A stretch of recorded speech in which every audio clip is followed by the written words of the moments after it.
If he was an unattractive, middle-aged man with a terrible haircut and a pot belly, I guarantee you people would not care about this case in the same way. And the idea that we're perpetuating talking about somebody like this as a hot assassin with great abs and great brows, etc., what it does is sets the tone for the general public to think, oh, actually, maybe it is okay. Maybe it wasn't so severe. Maybe he is just being a vigilante that is fighting for the poorer part of America. Hi, guys, and welcome back to another episode of Life Uncut. I'm Laura.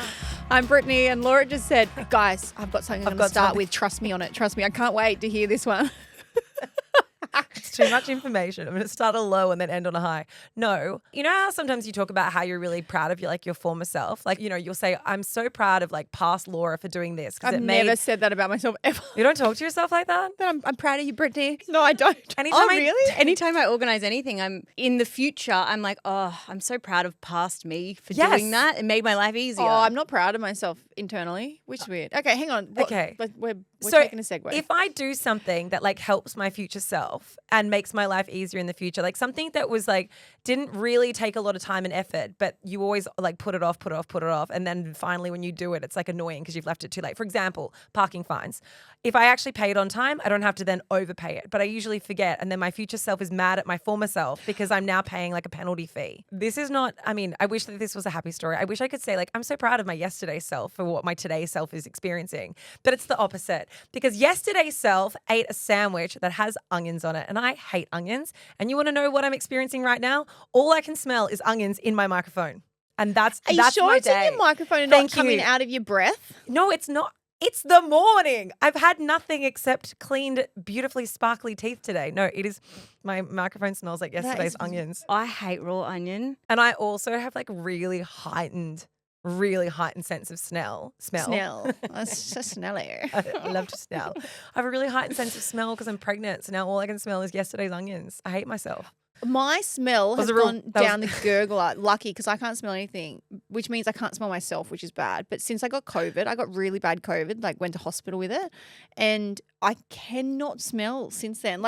It takes a lot for me to be able to smell it. Britt, your inconsistencies of stories, literally 3 days ago, you were like, and now I can smell rain after COVID. Because it just changed everything. No, I back you on this. I've opened your fridge before and been like, Brittany, there are so many things. There's got to be at least 3 things in this fridge that are off. I don't know how you haven't noticed. Yep, Keeshia and I were standing next to each other. She's like, there is something off in this fridge. And my head was in it. And I was like, I promise you I smell nothing. I need her to come and do a sweep of my house once a week. With that in mind, can we change microphones then? Because I'll have a better experience if that's the case. No, because now there's still something that gives me the ick knowing your whole microphone is onion. This morning, speaking of ick, I'm sorry, this is probably too much information, but I had this shower thought. You know shower thoughts?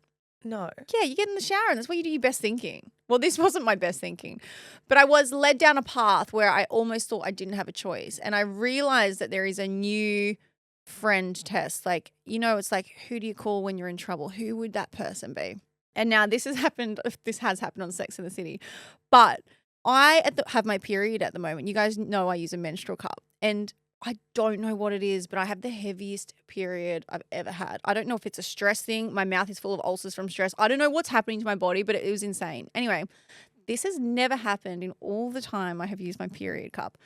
I could not get it out. I could not get it out. It was so far. My body had sucked it so far up.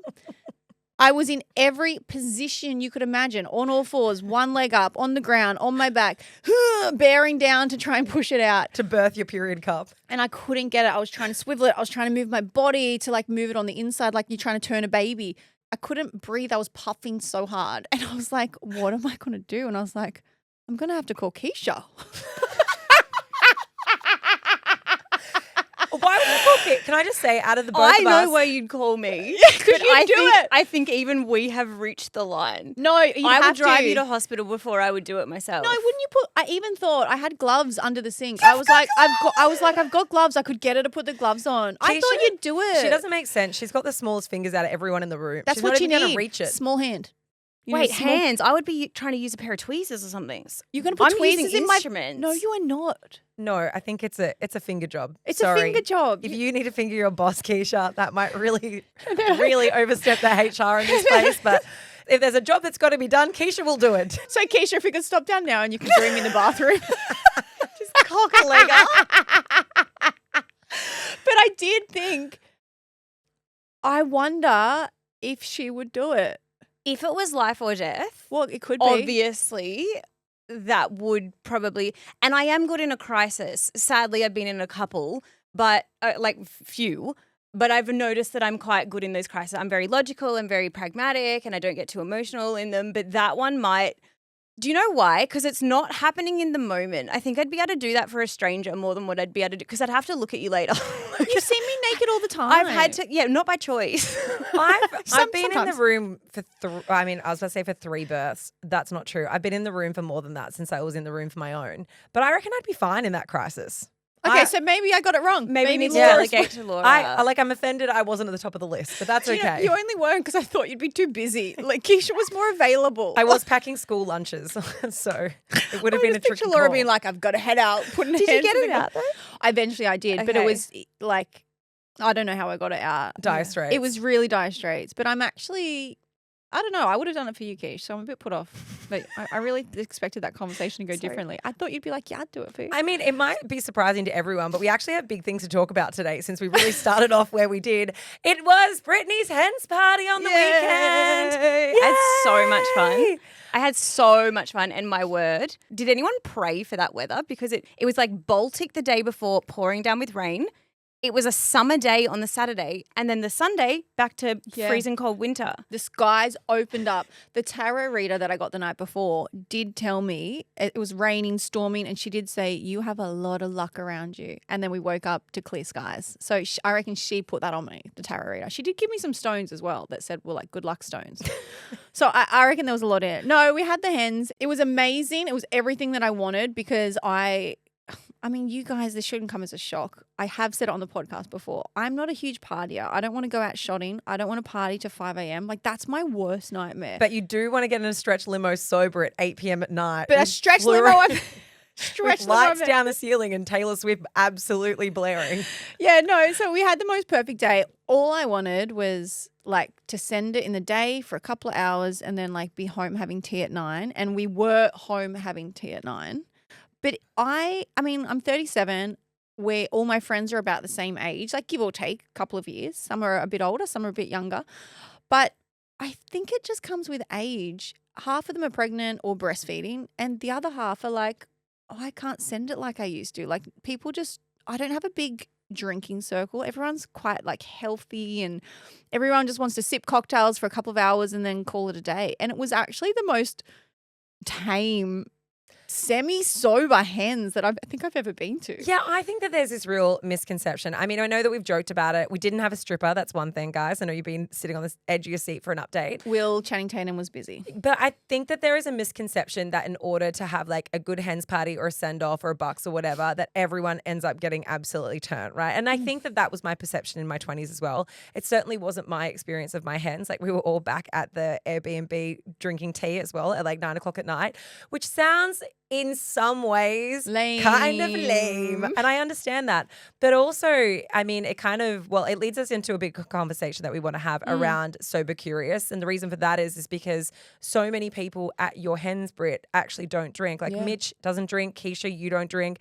I don't drink. Currently, I don't drink. Britt, you're not a big drinker. But I would say 50% of the people at that party were not drinkers or big drinkers by any means, which is really just shows this interesting shift that's happening in friendship circles around how we approach alcohol. And I know I've spoken about this in the past, but I think I had like looking back on it, quite a problematic relationship with alcohol in my 20s, but I didn't realize it was that at the time. Yeah. But also like, I mean, it was really refreshing. It's very different being on a hens party and being extremely pregnant. Like that is. Because you're not even sipping on one or two. That is like a whole different experience. But it also just goes to show that you can have such an amazing time and alcohol doesn't need to be the highlight of a day for everyone to enjoy themselves. I have never my entire life been a big drinker. I didn't really drink from 18 to about 23, like sporadically. I had a couple of years in the middle where I sort of went hard when I was traveling, but I wasn't going hard because I actually don't even know why. I think it was actually a problematic time in my life that I felt pressured to be partying because I wasn't a partier. I don't know if that makes sense. And I was like, oh, I'm single. I'm only young once. And It's a thing you do. It's a thing that you do and all my friends were partiers, but I've never really loved alcohol. I love it to sip with a dinner. I love it for a cocktail or two in the sun. very like sporadically, but like I've had 3 drinks this year. Like I've never needed alcohol to have fun. I used to be the person that would get kicked out of somewhere for being too drunk when I was the designated driver. Like I was literally like, guys, I'm driving. I'm stone Is that sober. more offensive than It just like is. your personality? That's the problem. I was like, it's Personality, not your alcohol consumption's the problem. because I'd be on the dance floor the whole night and I'd probably look like I was wild, but I was always sober. And so I quite like the fact that we had this great hens where like probably 3/4 of the people were sober. Yeah, I mean, Keeshia, I'd love your take on it because I know that this is something. When I met you, you absolutely were not sober. I mean, you were sober at the interview, but then after that, You I were think sober I've less met than you you many were. times not. But you've had a real shift in like your approach to alcohol as well, going from like being 29 to 30, and now where you're at, like you're not drinking at all. Yeah, my experience is when I hear people have conversations about sober curiosity and that kind of thing, I feel as though I have a bit of a different version to the majority. And I don't mean to be like, I'm so unique. I mean, mine kind of happened by accident. And it was that I never felt like I had a bad relationship with alcohol because I didn't feel as though I was a problem when I was drunk. I'm sure I was annoying, but I was never the person doing things that I like hugely regretted. I mean, I was probably a little more promiscuous than I would have been if I was sober, but I'd never caused fights. I wasn't the one who was like emotional or crying, or I wasn't a problem, you know? And so we used to have a lot of fun on our weekends, and like my group of friends kind of all were similar. Like no one was terrible when we were drunk, and so we would go out, we would drink, we would come for kick-ons at my next door neighbor Will's house, and like we had a heap of fun together. And then when I was diagnosed with ADHD and I was eventually medicated, this really weird thing happened, and I just had almost like the evaporation of the desire to drink. Like I can't pinpoint it other than finding out a lot more about ADHD and how the medication works. And I was like, oh, this actually makes a lot of sense. My drinking was dopamine seeking. It was me kind of thrill seeking, having that lubrication. It's not that I feel like I need lubrication for social environments. Obviously, like all of us are very confident people. We can hold a conversation. We wouldn't be podcasters if we weren't. But I just found it was easier. Like I found that I didn't have as much thought about what I was talking about to the person and whether they were enjoying it. And like a lot of the masking side of ADHD, I felt like, you know, alcohol kind of softened that a lot. But when I was medicated, I was like, oh, I don't really feel like I need it. And it's not like I'm going around being like, my body's a temple. I'm not going to put, you know, anything in it that's potentially bad for it. I mean, I take amphetamines every day, you know. It's not like I'm doing it for complete health reasons, but my word, I cannot even begin to explain the difference in what is described as like anxiety that I have not felt since not drinking. You know, I never thought that I had anxiety because I thought it was related to the behavior that you had when you were drunk and that you were embarrassed about it and you felt like you had to apologize for it. Mine was more like neurochemical. I felt as though the week to weeks after having big drinking events, I would have these depression and anxiety lulls that were really, really deep. And I never connected it to alcohol until I wasn't drinking. People forget alcohol's a drug. Like people forget how bad it actually is because it is so accessible and legal. We don't think of it to be detrimental to our bodies. I don't know. I think people do, but I just think people are quite happy to kind of park that. I mean, there's so much research and so much conversation about how anxiety inducing it is the next day and how you feel, blah, blah, blah. But I think people just park that for the social experience and the elevated high that you get when you are really drunk out in a social environment. You know, I think it becomes part of your routine. I know for me, like it was so part of my routine. Go out, have a wine, get a bit too excited, have too many wines. And what I think Call is an ex.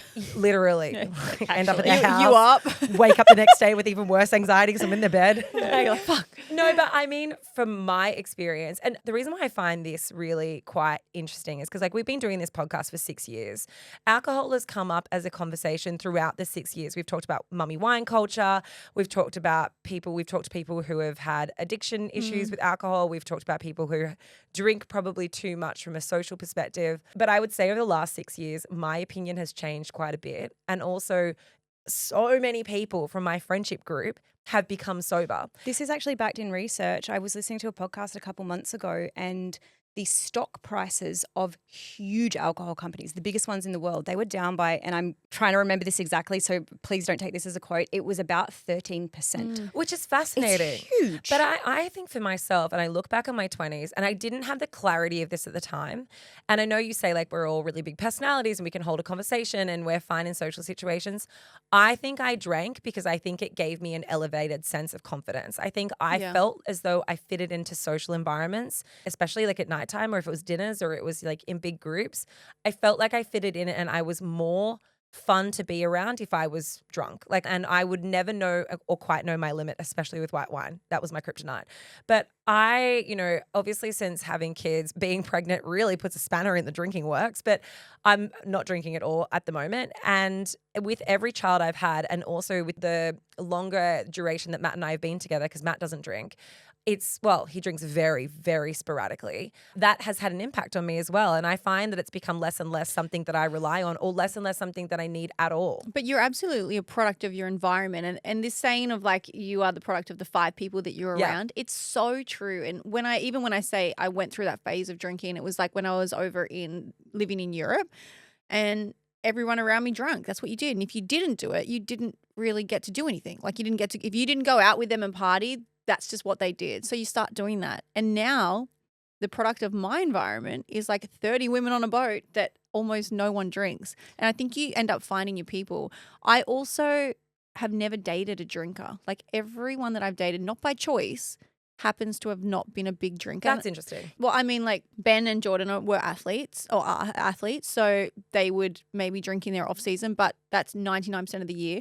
My first partner I was with for 8 years, didn't drink, didn't like it, didn't like alcohol. So I don't drink. Like, so when you're living with someone and that person that is in your space doesn't, all of a sudden you don't want to drink on your own. Yeah. So it's like you think how often you come home. And if I had a partner, and I do believe I would, if I had a partner that was having a wine with dinner every night, I probably would be inclined to. But when you're sitting down at dinner with your partner who just is having a Coke Zero or something, you just sort of do what they do. You gravitate towards the same thing. But Britt, even like, I mean, I don't know if you remember, but when we first started this podcast, you would come to my house. We'd always recorded mine in my bedroom. Like you guys, with a vino. You guys know if you're OG.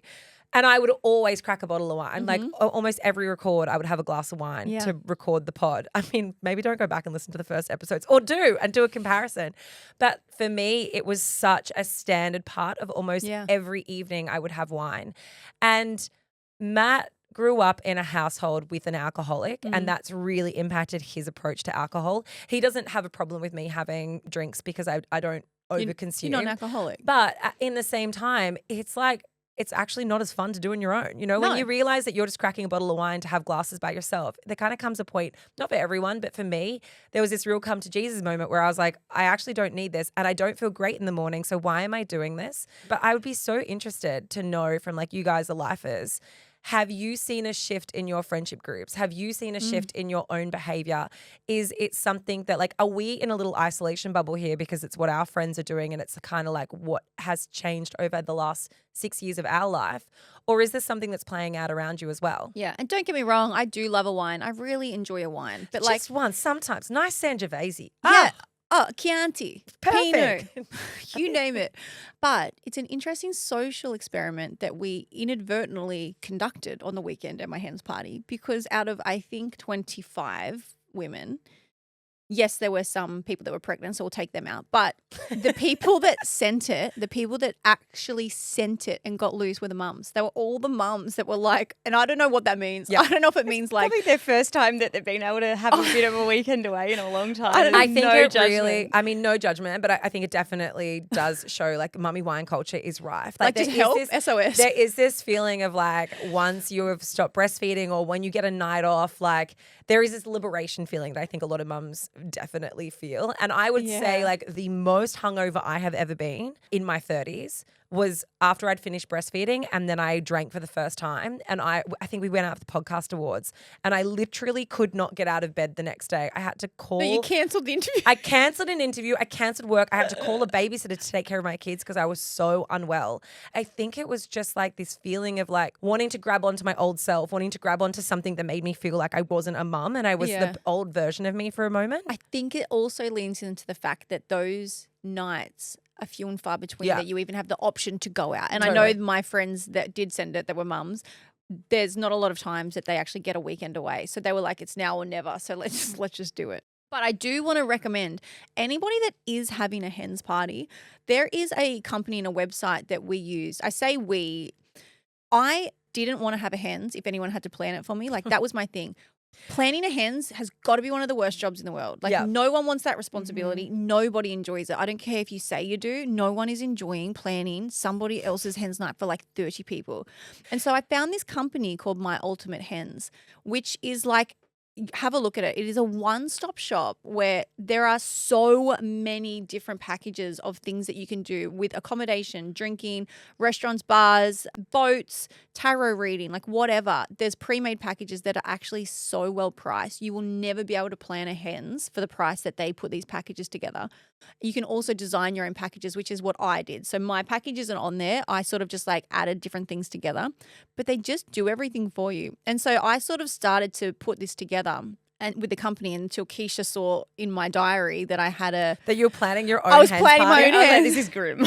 She's like, what is this meeting in here saying Britt and My Ultimate Hens? And I was like, oh, I'm planning my hens. And she was like, what? So Keeshia and Sherry and a few, I think maybe Shannon, but Keeshia was a huge part, sort of took over and I took a step back. But I just can't recommend this company enough for just putting stuff together. And it takes, I mean, Keeshia, you ended up organizing it with them, but it takes so much stress out of what you've got to do. I've had to plan a hens before when I was living in a different city.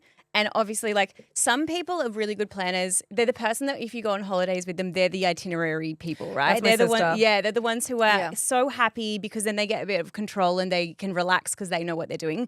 I'm literally the polar opposite of that person. So planning that kind of thing, when I had to do it from a different city, like I cannot explain the amount of stress that I felt. And I also felt like I wasn't even able to enjoy myself on the day because I was so worried about whether everything was going to go to plan and whether anyone else was enjoying it or whatever. And to compare that to using My Ultimate Hens was like chalk and cheese. And you know what else about hens?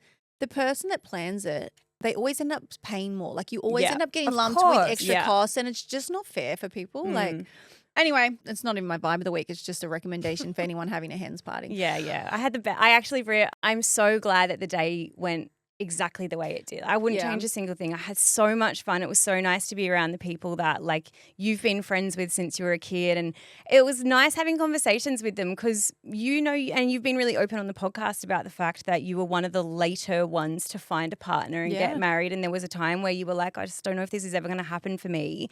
And like just looking at you with this sun in the background on beautiful Sydney Harbour in this gorgeous dress looking so hot. I was like, it's happened for you, mate. It's happened. You know what was interesting? Peaking. Remember when we had the conversation on the podcast and I told you I tried the dress on and I didn't expect to cry and I cried? Yeah. That happened to me at the hens party. I'm not an overly emotional person and I wasn't expecting it. But when I walked in on the nighttime, I had about 8 of my friends waiting the night before because the hens hadn't started yet. And they sort of like all jumped out from their little hiding spots and they did a popper and I just started crying and they were like, what's wrong? And I'm like, I don't know. I was like, I felt very loved and I wasn't expecting to feel that over a hens party. But like, I think that's like the best thing though. And it's the thing that I underestimated the most about getting married, but it was having all of my favorite people in the same room to be able to celebrate something that was so important to me. Like there's this real sense of community that comes around it. And like you never ever get opportunities in life to have your favorite people all together. And like hens parties and weddings, sometimes big birthdays are literally the only times that happens. And it's really, really special. Yeah, and I was worried I wasn't going to cry at the wedding, but I think it's going to come. I think we all will. All right, well, something I want to get a read of the room on. What is your opinions on your partners using their phone before bedtime? And the reason why I say this is because there's an article going around talking about how detrimental it is to relationships overuse of phones. Now, I think we all know like how disconnected you can feel with your partners when your partners are sitting there scrolling on Instagram or TikTok or whatever. But I read this and I was like, oh, maybe I have some conflicted feelings or maybe I'm the problem. Probably both. Bit of column A. But genuinely, when you're with Ben, how often is he on his phone pre-going to bed? Does he use his phone? Does it get put away? Keish, same with you. How much time are your partners spending on their phones as a wind down before going to bed? Ben and I mean, it's hard. We'll be together for a couple of weeks at a time. We're usually pretty good at not being on our phones because we try to value the time that we have. But that is not to say there are definitely times where we have to say to each other, hey, let's just like actually focus on each other for a second. We've got like a week left. Away. Yeah, we've got a week left. But it's interesting it even happens now in a way. Like this is my version of it as long distance. A couple of nights ago, this exact thing happened. I called Ben. I have a sticky phone. So, like, I stick it into the shower. Like, we walk around and just talk on the phone. When she says a sticky phone, she means the thing that you can stick it onto a wall with. Yeah. It's the cover. It's not one of those gel, things you flick and they stick My to the wall. phone is not sticky. I wipe it clean. It's a sticky cover. I can put my phone anywhere. So, I put it into the shower with me. We talk in the shower. He comes out. We whatever. Anyway, so I was in the shower, obviously naked. He answers the phone. We say hello, blah, blah. And I can see he's not looking at me. He's like looking up something else. He'll be on his iPad. He'll answer on his iPad. And I'm like, what are you doing? He's like, oh, just there's a football match on. I was like, oh, is it an important one? He's like, no. And I was like, well, why the fuck are you not looking at me then? I was like, I'm naked in the shower. What could be more important now? There's something really, really humbling when not only is it for wind down, but you're completely nude in the shower doing long distance and your partner doesn't care. Bro, that's what I said. I was like, this is a real low point for me because I'm not just getting dressed. Like, I'm in the shower. There's water running down me. Like, we get it, Britt. That was my point to him. And I was like, wow, is this where we are? But that just means it's like normal to him, right? We're always talking naked. But I was like, wow, you're that distracted by something else playing. And that's our equivalent of like, you can't even just give me 10 minutes of your attention because there's something. I was like, turn the TV off and let's talk. We get such limited times of the day. But that's my equivalent of the distraction. I feel really triggered reading this because I know that in my relationship, I am 100% the guilty one of this. Like, I spend way more time on my phone. Do you know what really annoys me though? When we'll be watching TV, like we'll have a show that we'll be watching together and often we'll be eating dinner and I'll be sometimes on my phone as well. I never ask to rewind. I'm never like, oh, what just happened? I missed that. But my boyfriend has a real issue with it. He's like, get off your phone. I'm like, no, this is free time. Yeah, like I'm enjoying this. It's almost as though he thinks that because I'm on my phone, I'm not like able to connect with the show as much or with him. And I'm like, no, I disagree with this. I'm able to be on my phone. And I know that in our relationship, he would be on his phone so much less. So this article is probably more true from his perspective and I'm the one who would need to make changes. Well, the reason why I wanted to talk about this is mostly because, I mean, we've spoken before, like the number one cause of relationship breakdown is cheating, but the number one complaint in therapy from psychologists who sit with couples therapy every single day is phone use. Now, I absolutely can see how people can get so distracted into their phones that they're not having connected conversations with their partners. But I also wonder, like, where is the fine line between using it as a wind down tool and that being time that is allocated and allowed for? Because I feel like I use my phone as a wind down. I feel like I get to a point in the day where I don't want to have any more conversations with my husband. I don't want to have any more conversations with my kids. I don't want to do anything. I don't want to watch the shitty free-to-air TV that Ellie's watching. I don't want to do anything. I just want to sit on the couch on my phone and scroll videos of goats. Like, that's what I want to do. I feel that. And why is that something that should be seen as like a personal vindication? I think maybe it comes down to like allocated time, but even that then feels really restrictive. It's like, well, here's your personal time I'm not going to talk to you. I think that's what it does come down to. I think everyone is allowed to have their wind down, and a phone for a lot of people is a wind down. But if it starts to interrupt the quality of your relationship, I know Keeshia and Toblerone, and I know like their situation. The reason that that's an issue for Toblerone is, for him, that is their time together. Like, watching TV show. Yeah, he is so busy. He likes to make sure they are watching a show at the same time. They can't go ahead and watch it without each other because that's the way that he spends time with Keeshia when he's not working. They bond over it. So for him, that's when he's like, this is our chosen time. Can you give me your attention? Even though he knows that she can do both, he doesn't feel like it, you know? And I think that is the difference, is that maybe the allocated time for Keisha's phone wind down needs to be separate to the TV wind down. Yeah, I mean, I absolutely agree, and I think it's kind of very justified. But there's actually this thing, they talk about it a lot in ADHD like conversations, but I think it actually applies to absolutely everyone. I think that maybe we're just a little bit more susceptible to it. It's this thing called revenge bedtime procrastination. Oh, yeah. Oh, I do that. Yeah, it's basically this kind of I guess, maybe phenomenon or this idea, I guess, that I don't think it is specific to ADHD. I don't think it's either. I specific think to people everyone- who are overworked, who are burnt out and feel like it's the only time of day that they have to claw back some time to this unproductive time. Yes. But it's like, you end up staying up so late, scrolling on your phone when you could have just gone to bed early. But there's some sort of sense of like, this is my only me time. So the actual definition says this term describes the intentional act of sacrificing sleep in order to engage in leisure activities like scrolling, binge watching, or other low effort activities that provide temporary enjoyment. And I think it's just that we live in a world where we're all so overstimulated. And this is kind of that easy dopamine hit. For me, I kind of tend to do this before bed as well. And I convince myself that it relaxes me and calms me down. But sometimes, I think you can end up in these scroll holes or these kind of doom scrolling episodes where you don't realize, but like an hour and 15 minutes has gone. And then I freak out that I'm like, oh my God, I'm losing so much sleep. I can only now get 6 hours and 40 minutes tonight because I've been doing this revenge bedtime procrastination. But it feels nice. It feels soothing. My thing is I just say to Matt, I'm going to bed, but I'm not actually going to bed. I'm just going to go lie in the dark and scroll my phone so he can't be mad at me. Bed is a physical place. Yeah, I am going to bed. I didn't say I was going to sleep. I do the revenge sleep thing to the extreme, to the point, like it is that has to be one of my worst habits.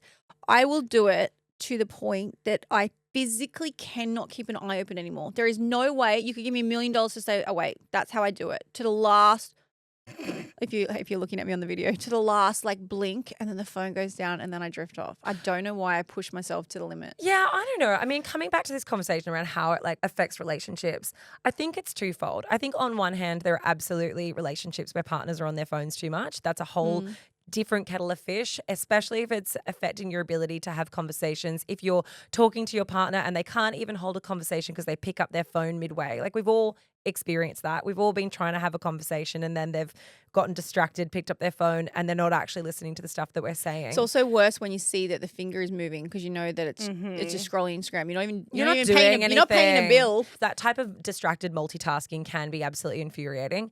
But on the other side of things, I also think it's okay to have very separate bedtime routines to your partner, especially if you've been in a long-term relationship, and having some allowance for the fact that now phones have become, and I'm not saying it's healthy to your sleep hygiene or whatever else, but that's not my place to criticize. If that's become part of your wind down routine, that should also be an allowance and something that should be seen as okay. I don't take it as a personal insult if Matt wants to spend half an hour scrolling TikTok on the couch, but that's so long as I've gotten something out of him in the day. I think this would be particularly relevant for people who have children because like if you imagine you've had a big work day, let's say you get home at 6 o'clock, like for us, Britt, we would probably get home and have at least 15 minutes where, you just might go to the toilet, have a shower, have a scroll, whatever. And I'm saying 15 minutes to give. Mine would be a lot more. It's probably half an hour where I just take that wind down time. But I think if you walked in the door to kids and then you've got a parent, like you just don't get that buffer of like, oh, now this is mental relaxation time. Yeah. And I also think it's different if you're going to bed and your partner is next to you on their phone because like that could be time that potentially something could happen if they weren't looking at goats. But instead, they're looking at pimple popping videos and it really doesn't ignite the passion. Well, what brings you more pleasure? Okay. Yeah. Well, I mean, no, I know which days not to do it. It's the days that I go in and have a shower and I'm like, all right, well, it's on now. Anyway. You sound like that. So you're like, oh shit. How often do you shower? Not often enough. Not enough. I'm sure you guys are pretty familiar with the name Luigi Mangione. And if that doesn't ring bells, well, this story will. He is the 26-year-old former Ivy League graduate who is currently on trial for the assassination of the United Healthcare CEO, Brian Thompson. I bet you didn't know Brian Thompson's name off by heart. That's what we're going to get into. Now, there was recently a new documentary that's been released on Binge, and that was titled Who Is Luigi Mangione? And it's very much back in the sphere at the moment because he's on trial. One of the most surprising things about this specific murder and assassination was the very mixed reaction from the public. I'm sure you guys will remember the photo that was released of him from the CCTV footage where he was smiling at the receptionist at the hostel with his chiseled jawline and his beautiful white teeth. Now, that footage of Luigi was released and literally the internet went into meltdown about who he was, dubbing him the hot assassin. On one hand, there seemed to be very little regard or widespread empathy from the majority of the population over the death of Brian Thompson. And the way that people justified it is that he represented the corruption and profit of the American private health insurance companies. And I guess the thing that we wanted to talk about on this episode is this concept that surrounds Luigi, and it's the Robin Hood effect. What we also wanted to unpack was the psychology behind some of the very mixed public reactions, the obsession that the internet had with the hot assassin, and how things like pretty privilege and also the halo effect come into play. Just to set up who he is, he's a very young, very privileged, very well-educated man from Baltimore. Very good looking. He came from a wealthy family who sent him to college, gave him everything he needed, and he had an accident. He had a really bad back. He was surfing. He went and got surgery. There's conflicting information here. So the documentary leads you to believe that he had surgery for his lower back that then exacerbated the pain, and that's what started this vendetta against the healthcare system. But then there's other diary entries that say his pain got better, which is why the courts are leading us to say, let's not form any biases based on any of this information because we're not actually sure what is entirely correct. Yeah, and also I think it's important to note that he is not a customer of United Healthcare, neither is anybody from his family. So he has taken aim at one of the biggest health insurers in America, specifically at the head of that health insurance company, who was the CEO, but he has actually no ties to that specific health insurance company at all. So just to tell you what he is actually charged with, charges include federal murder and terrorism charges, which he has pleaded not guilty to. He's also charged in Pennsylvania with forgery, carrying firearms without a license, tampering with records or identification, possessing instruments of crime, and providing a false identification to police. So there's like a multitude of things they're trying to get this kid on. I guess the reason that this is an interesting chat for us is the idea that do we view criminals differently if they are not the way that we think a criminal should look, and especially a murderer? Do we think that there is a young, well-educated, pretty handsome-looking man that has assassinated someone? Do you have an internal, pretty privileged bias when you look at them? Because there are reports and studies that say that without even knowing, subconsciously, us as the public and jurors are led down the track of giving lighter sentences based on the way somebody looks. Yeah, and I think like the big thing about this and what was interesting from the doco, look, to be honest, I didn't watch the doco and go like, oh my God, you need to run and watch this, but it very much is in the sphere of pop culture at the moment. The reason why it's crossed over from being like a true crime story to being pop culture facing is because of how much commentary there was around this guy when this all happened. And I'm talking the day that his mugshot was released, not even his mugshot, the CCTV footage, there were lookalike competitions that were held in the United States in the same way that they do lookalike competitions for like Harry Styles. This is like some of the commentary that happened online. Jamila Jamil, the day of it happened, wrote, "A Star is Born." Reference. Yeah, I was shocked by that. That shocked me that it came from her mouth. Totally. Jonathan Van Ness, she copped a lot of backlash for that. Jonathan Van Ness, who is one of the main hosts of The Queer Eye, he wrote, "The next season should be solely dedicated to Luigi Mangione. No, I would not touch those gorgeous curls. Well, maybe just refresh them a little bit, but those brows would never touch them."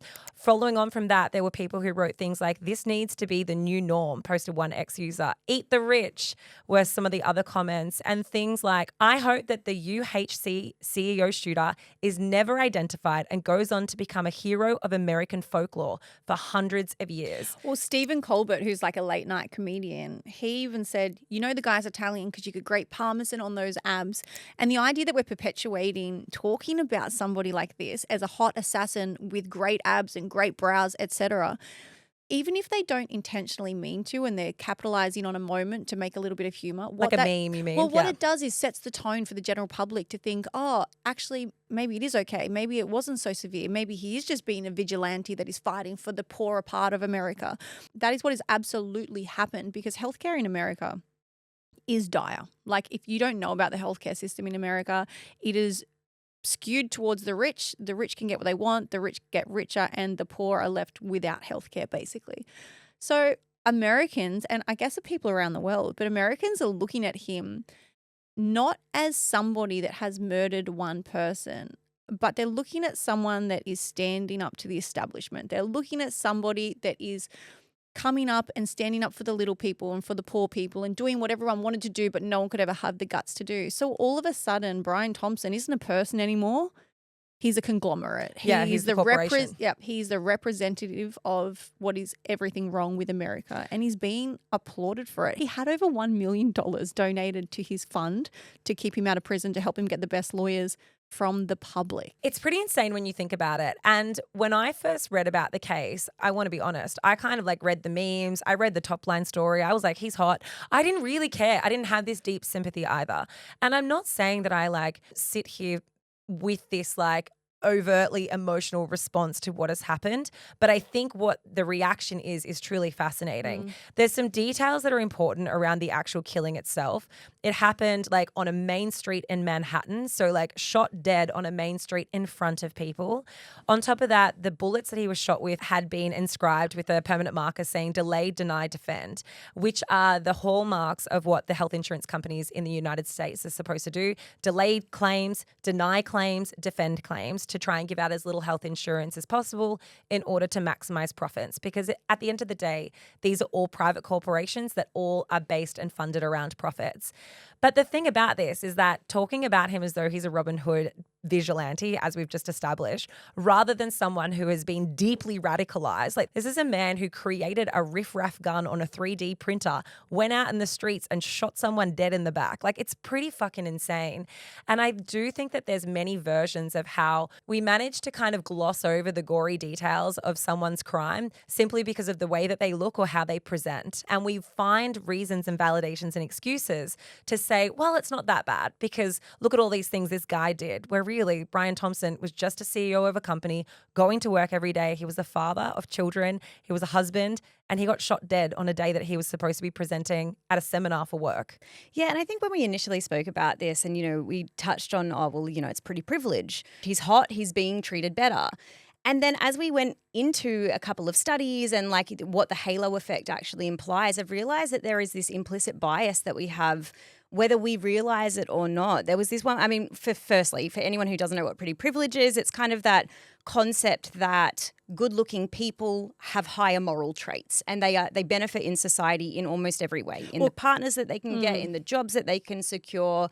It is a real privilege to be attractive. Yeah, colloquially, it's just pretty privilege has it easier. Pretty people have it easier. It's also known as attractiveness bias. There was this one study in 2021 that examined the stereotype that beauty is good, and it found that attractive people were perceived to have more moral traits than unattractive people. There's also a study called Evaluating Faces on Trustworthiness After Minimal Time Exposure. And what I found really, really interesting about this is that the study asked people to report what they thought about a person based off of an image alone. And they found out that they made most of these assumptions about their trustworthiness based on less than a second of looking at them. It's interesting, isn't it? Yeah, it can be based off of things like facial symmetry or how much you see yourself reflected in someone. A lot of it is unconscious though. Like a lot of it you don't really know why it's happening. Well, it's interesting if you think like if you just put yourself in a position now, everyone, where you're in a group of people, you meet somebody new, you might walk away.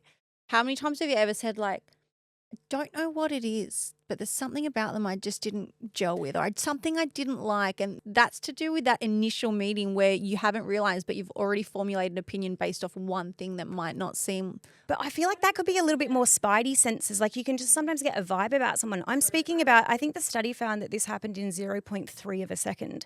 So like you haven't had time to form an opinion based off of what they sound like, what they say. Yeah. It's only that really initial, this is what this person looks like. And a further, look, they're calling it a study. I would personally call it more of a survey. But what they did find was interesting. They found that unattractive defendants tend to get hit with longer, harsher sentences, on average of 22 months longer in prison. Pretty privilege kind of can be extended into this thing called the halo effect. And that's basically where when you know one thing about a person, you make all of these assumptions about other things that they might have. We see this a lot with, I actually see it really, really regularly with my own partner. He's a doctor. And when I tell people that, I initially see them go, oh, wow. They make all of these assumptions about, you do well. Like they just make all Your these mum must be assumptions proud. that he is a really moral person, that he's a good person, that he's a hard worker, that he cares about people. Now, luckily for me, those things are true, but they're not necessarily. And I know plenty of doctors who are like terrible people, but it's this halo effect of like we hear one thing and we positively associate it with something else. And there was this interesting study done in 2022 that found that if someone is perceived to be less attractive and less intelligent looking, they also seem to be less human to an onlooker. So to flip this, it generally means that if we find someone attractive, we also ascribe a greater sense of humanness to them. So like we think that they have a higher sense of humanity. And in contrast, if they are unattractive, we dehumanize them. The thing is, we can look at this from a very like subjective lens. Obviously, he's a very good looking man and he committed the crime, and it has had the sort of fanfare around it that it's had and the infamousy that has been created around him. If he was an unattractive, middle-aged man with a terrible haircut and a pot belly, I guarantee you people would not care about this case in the same way. It would have made headline news for a couple of days while everyone talked about Brian Thompson's death and tried to unpack the reasoning why. He would not have the celebrity-ism that goes with it. And the other part of this, this is not something that's just isolated to this case, and it's something that we see quite a bit when you get these hot celebrities. You guys would all know the hot felon. That mugshot is iconic. Jeremy Meeks. Yes, his name is Jeremy Meeks. He was arrested for gang violence, being part of what's called the Crips in 2014. He was sentenced to 18 months or 2 years in prison. Part of that was assaulting a 16-year-old boy, and the other part of that was for robbery and grand theft. After that was released, he went viral on BuzzFeed. He had the most hits. Like, he became a meme overnight. Oh, I can see his mugshot right now. 100%. It's been, Beautiful. More than 10 years. He's so hot. Mixed race, beautiful piercing blue eyes. I think most people can recall what that mugshot looks like. He also went on to marry a very rich woman. He went on to marry Chloe Green, who is the heiress of Topshop. He has children with her. He went on to be a successful actor, a successful model. His entire life and career changed because he was a felon. He's stunning. He's stunning. It's just giggling images. Brittany's like, how could you be mad at that face? I know he's a felon, but he's hot. Because he's so beautiful. He's almost one of the most beautiful men I have ever seen. But obviously, his crime is minor in comparison, but it's the same thing that happened with Jeffrey Dahmer and women writing him letters and falling in love with him while he was imprisoned. This is a serial killer who has the most insane story. We're all aware of it. But what I think a lot of people might not be aware was how many women fell in love with him and committed to him throughout his time that he was in prison. And it's this weird social paradox that happens when someone is good looking and how we're managing to overlook the things that they've done. Well, when they're good looking, you're more likely to lean into the ethical ambiguity of saying, well, you know what? They did do it for a good reason. Like, that person wasn't that good of a person anyway. Whereas if they were socially unattractive, you're going to be like, you can't just go around murdering people. Totally. Like, that is our own internal bias. But I did this recently to you guys. This was before we did this prep, right? I was just doing our normal, like, let's look at the news. Let's look what's happening in the world. And I came across an article. I didn't want to talk about it. I was just shocked myself. And I sent it to you guys just to chat between friends. And I said, isn't this unusual? Like, isn't this weird? And it's about a relatively young woman in the UK. She's a mum to 2 kids. She was a probation officer. She used to help people find their homes again and get jobs. And she is stunning. Like, I'm going to show you a photo now. She could be a model. She's a beautiful blonde. She's stunning. She's actually just stunning. She has just been charged with killing her partner it was an acid attack, and she was involved in the potential kidnapping of him, but he did die in hospital. And I was so shocked at the fact that a beautiful young woman was behind the attack. You actually said to me, you said, gosh, she doesn't look like the type of person who would orchestrate an acid attack, does she? It's literally what I said, because I was so shocked that I started to even not look into the attack anymore. I was so interested in the fact that this young, beautiful, seemingly normal woman could be behind that. And I think that is what we're seeing with the shock of all these beautiful young people that are committing these crimes.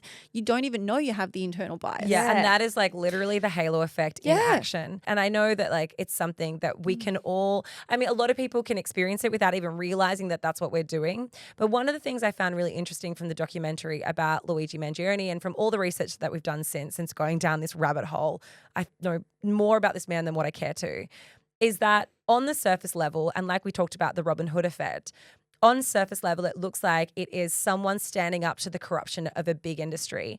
But when you go and you dig into, I mean, this was a man who was very prolific on Reddit. He has many journal entries. This is quite a radicalized potential sociopath. And the reason why I say this is because of the documented reviews that he has given around the Unabomber. He was a Unabomber sympathizer and understood why the Unabomber was doing the things that he was doing. A lot of people think that he's like far left, but his political views are not congruent. There is like things out there that are very far right facing. It is like someone who has gone down an absolute mental spiral. And I think when you look at that and you place that alongside this idea of the Robin Hood effect, it gives you a greater picture because you're like, oh no, this is someone who is mentally unwell who went and did this. This is not someone who was sane of mind, who decided that actually this is a stance against a political injustice. And I think that that's a really important thing to keep in perspective because we can create the story around someone, but that story isn't necessarily true. And that is what seems to have happened with the public around Luigi. I also think it's quite convenient the time, like if you look at the political situation in America at the moment, I mean, we even saw the riots, with Trump on January 6th, and like there seems to be this real pushback on institutions. And I think that he is kind of now at the moment being heralded as the pinup boy of this pushback and this vigilante justice and take down the big dogs. And it's been encouraged because Trump is back in power. We're seeing that these people are wanting to vote for this anti-establishment kind of rhetoric. And I myself have found I've been intrigued by the fact that so many people have romanticized Luigi. And I think that the pretty privilege and the halo effect, that happened instantaneously. And I feel as though the other factors that kind of justified their romanticization of Luigi happened a little bit later. Like it was more finding out about things like Brian Thompson, he was done for insider trading and like there were things that were morally questionable that he did. And he did lead this organization that really fucked a lot of people's lives. Yeah, and there's no doubt about that. Yeah, I can see why people have this kind of Ned Kelly essence to him of like, you've done the wrong thing, but you've done it for the right reasons and therefore I can get behind you. But at the end of the day, this guy murdered someone. Yeah, and don't get me wrong, Keesh, that was absolutely my impression of it as well. And we've had a lot of conversations about this, and I've unpacked it with a few friends. And I think at the start, I was more a sympathizer. Like, I don't want to say a sympathizer. I just didn't care that much. Like, I was like, he's hot.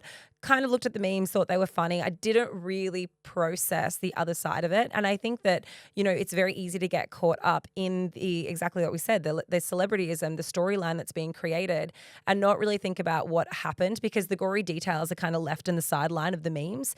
And you can really get caught up in like the hoo-ha and the hotness and then potentially the actual stories get rewritten and we're recreating history of what actually happened. And what gets lost in this is the violence and the victims at the end of the day. I think this is something like we've never seen before, the justification of why he's done it. And I say that because we often do justify a crime if we think it is deserved. So if somebody commits a crime against somebody else because they committed a crime against a child, we're always going to say, well, that's why they did it. The reason this is on steroids and we are still talking about it all around the world is because of the level of reach and the level of people in America that have been touched by the injustices of the American healthcare system. There is almost no one there that hasn't had some kind of interaction disproportionately to probably what they are paying or what their companies are paying for their insurance. You'd be hard done by to find someone that hasn't had a negative interaction with the healthcare system there, which is why this is bigger than Ben-Hur. It's why every single person is like, you know what? Absolutely. Yeah. Because usually as somebody, we sit back and watch a crime. It has nothing to do with us. We can still say morally questionable, but we get it. But in this case, it touches almost every single American, which is why they're all rooting for him. I agree. I know. And I guess like the thing that is important to keep perspective on is that this Brian Thompson guy, the guy who is the victim, who literally no one knows the name of, he's become the pinup of the entire corrupt system of America. And that seems like a completely unfair burden for one man to carry at the end of the day. And I'm not saying that he's innocent in the corrupt world He didn't deserve to be of murdered. the health insurance, but like that is a beast that one person is not responsible for. The United Healthcare, whatever it is, like they are not responsible for it. It is part of a greater system. And having one person be the pinup of that and having an assassination be justified because of a greater political problem seems like to me a really grotesque thing to try and justify in any way. The only thing that I'm kind of left wondering is whether this will actually cause any change to happen within the insurance industries, you know, like whether No, they'll just have more security for their. that's kind of where I am like, you know, keep them anonymous. maybe he wanted to be this symbol of resistance and maybe people are kind of heralding him as that. And I can imagine that if I was personally touched by the effects of these healthcare companies, then I might feel differently to how I feel. But I just wonder if it's kind of like nothing's going to change. You know, the only thing, like you said, is that they might ramp up security, and that would be a really sad thing because I think the only silver lining of this crime is that it has shone a light on just how corrupt it is. The world now knows, you know. I know that we all knew that the insurance companies in America were kind of cooked, but I don't think I had any understanding as to how bad it was. And maybe that's the one positive thing that came from this is that they are under the spotlight more. But unless there's going to be reform and actual legal change, I don't see it changing. Well, it is time for Suck and Sweet, our highlights and our lowlights of the week. I will kick it off. Because I'm getting married, I had to wind. Are ya? Yeah, I know. Shock. I had to intentionally wind back my migraine Botox because I need to be able to hold my neck up for the dance so that you don't flop around. Well, do you know what else I've even realized? It's not just the dancing because Ben's so much taller than me. Got to look up. Yeah, when I look up at him, when it gets to a certain angle, I can't hold it anymore and it flaps back. So you got bridesmaids for, mate? What, hold my neck up? One of you hold my train. You may now kiss the bride. Sherry, please hold the back of Brittany's head. So I had to wind. My neurologist was like, let's give you like half. And if all hell breaks loose, we can do more, but you're not going to be able to dance or dip or kiss or look up. So because of that, my headaches are like back with a vengeance, which is fine. I'm managing it. It's not migraine level yet, but it's quite bad. Like I vomited this morning. I feel really sick today. But after the wedding, I'm back pumping that shit up. I'm going to have to wear a neck brace after the wedding. But my sweet is my mum came to the hens as well, which is really fun. I don't get to see my mum a lot. She lives 5 hours up the coast. But she did come down with my sister-in-laws and my sister, and she sent it. She loved it. She was like probably the most energetic at the end of the night. It was good to see her having fun, and also she got to meet everyone in my life because she knows a lot of you via distance. I actually think, Laura, it was the first time you met her in person, was it? Or second? We've met once before in person, Yeah. but we've spoken on the phone. You speak all the Yeah. time, but it was nice. I see your mum a lot more because she's closer here. She's here. She's Sydney. Well, she's Yeah. Wollongong based, so she's here more often for sure. Yeah, so that was cool just to see my mum having a good time and see her like get to meet all the people in my life. Laws, what's your suck? My suck for the week is that I thought I was in the clear. I thought I was second trimester, ready to get down boogie. I am so sick. So I was like great for about 3 weeks. I had morning sickness for the first trimester, then I was good for about 3, maybe 4 weeks, and then it's just come back with a vengeance. So like boarding the boat for Britt's hens, just before we boarded, I had to go and buy a chicken sandwich. Then I You went were and bought, eating the second we're on the boat. I was like, I ate a full chicken sandwich at 11 a.m. because I was like, I need to eat or I'm going to vomit. I had fruit tingles, Gaviscon. I had what are those quick ease little chewables. Also, they are delicious. Maybe that can be my vibe for the week. they're sweet. They're the nicest of all of the indigestion medication that you got to take. They're the nicest of the indigestion. Yeah, they I'm are. talking about a geriatric hens. We have just gone into like, I know. we've gone into old territory. Guys, I've literally tried it all. Rennie's tablets. Rennie's are so effective, but they taste like shit. They taste like eating chalk. They're so disgusting. Anyway, but they work really well. So also had those. You'd also think at this point, like medication like that, they'd put a little bit of effort into making it taste good. It can't be that hard to put a bit of flavour in a It's wafer. spearmint, and I can't do spearmint, so that's maybe on me. But spearmint for me is my most detested flavour of all flavours in the entire world. I also hate even more spearmint. than onion microphone. So like I'm just gonna double down. And my sweet for the week is that we have picked a name for the baby. Mate, you can't do that if you're not going to tell us. First name, middle name, and also last name. Surprise, surprise. Is it the one that we know? You guys don't know the middle name yet. No, but the first one? You know the first name. Yeah. Marley chose the middle name, Go on. which also Out of options or just... she just picked it. She picked it. Look, it's a cute name, but the reasons behind it, I don't know if the child's going to love, but that's fine. They don't need to know. Can't wait to hear that one. And then, yeah, it's going to be another Johnson. So there you go. But I won't tell. I'll tease you. Are you going to tell us the middle name off mic? Yeah, I'll tell you. Okay. Can't wait. Anyway, guys, that is it from us. If you've loved the episode, go leave a review at all the places where you can leave a review. You can also join in the conversation on each episode on Spotify. So if you listen on Spotify, you can leave comments on the episode, which is always fun. Also, you can watch us on YouTube and go and join the discussion group on Facebook, join Instagram at Life Uncut Podcast, all of the good stuff. And you know the drill. Tell your mum, tell your dad, tell your dog, tell your friends, and share the love because we love love.